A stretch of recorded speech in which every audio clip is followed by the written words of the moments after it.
Okay, these are my top five pretenders of the NFL. I'm going to do contenders another time, but right now we're going to talk about the pretenders.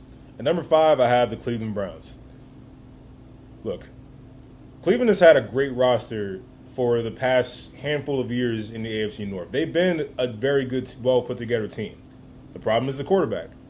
I think they should have stuck with Baker Mayfield for all that's gone on. Baker Mayfield at least got them to the playoffs and got them a nice playoff win against the rival Pittsburgh Steelers back in 2020. He was not fantastic, but he wasn't that so bad where you had to ship him out as soon as you could. You see what Baker Mayfield is starting to look like now with the Tampa Bay Buccaneers.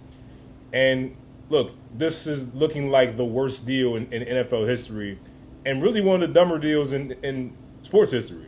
You paid Deshaun Watson $230 million. What has it really gotten you? He's missed the better part of the past two seasons. He hasn't led you to the playoffs. You somehow got to the playoffs by calling a former Raven off the school bus, off of the van, taking his kids to school, and Joe Flacco. Joe Flacco came in and just absolutely went off and took you guys to the playoffs. But that wasn't Deshaun Watson. That wasn't the guys you invested all this money into. What has your investment gotten you the past couple of years? You have an elite defense. You have a great running back in Nick Chubb, and you got good receivers in Amari Cooper and now Jerry Jeudy. So, when are the Browns supposed to take off? Could it be just because they're cursed, or because I just think they're pretenders? We'll find out. At number four, I have the Jacksonville Jaguars.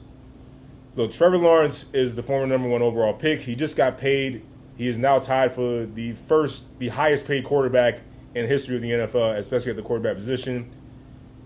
He has won all of one playoff game since he's been in the league back in 2021. So we're looking at year four now.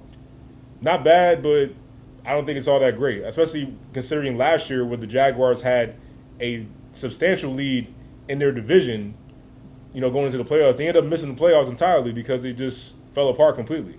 You would think that your quarterback would try to get that together. Now, it's early in Trevor Lawrence's career. I'll give him a break. But now there's a question if Trevor Lawrence is even the best quarterback in his division. We all saw what C.J. Stroud did last year, and we see what Anthony Richardson can potentially bring to the table for the Indianapolis Colts. They're a team that a lot of people are sleeping on, and I think will be better than people realize. And then even in Tennessee, Will Levis, it looks like a decent quarterback. I think he's on his way to being a decent starter. So there are questions, I think, in my opinion, if Trevor Lawrence is actually the best quarterback in his own division, let alone the NFL. We talk about the division. So I'm really not sold on Trevor Lawrence or the Jaguars. Number three, I have the LA Chargers. I'm sick of all this potential talk with Justin Herbert. I'm sick of he's a prototypical quarterback. He's got the high ceiling. He's got such potential. If he can just get this, he's a great. I'm sick of hearing it. You've had Keenan Allen and Mike Williams, and you've had a decent defense with Joey Bosa, Khalil Mack, and Derwin James. You haven't even won a playoff game yet. And we're talking about going into year 5 of your career. So what's up? All this potential. I don't want to hear any more excuses for Justin Herbert, especially now that coaching will not be an issue. Since everyone is so high on Jim Harbaugh, coaching shouldn't be an issue. Defense is still the same. Still got Joey Bosa back there. You still got Khalil Mack. Still got Derwin James.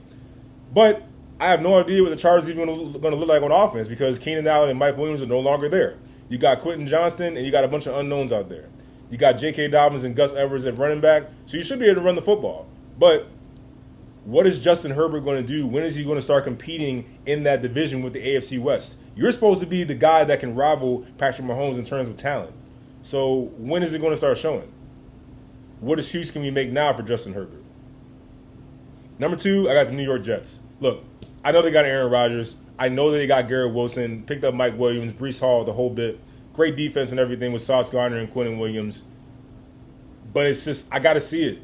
So many people are just like, yeah, like Aaron Rodgers is there, but there's all this turmoil going on. There's all this stuff about him missing minicamp. There's lately been stuff with him going at it with Garrett Wilson, although it's just camp. I don't think it's that big of a deal as people are making it. But until we actually see Aaron Rodgers and the Jets do something, they're always just going to be the Jets to me. They're going to be the Jets to everyone, except for Jets fans. Even some Jets fans believe that, hey, it's the Jets until we see otherwise. I actually bet on them to win the division. I think that the Jets should win the AFC East. I'm not sure what I'm going to see from Buffalo. I'm not totally sold on what I'm going to see from Miami on both sides of the ball. But until I see it, I got the Jets up there as my number 2 pretender. And at number 1, the Dallas Cowboys. Why? Because of the Dallas Cowboys. Simple as that.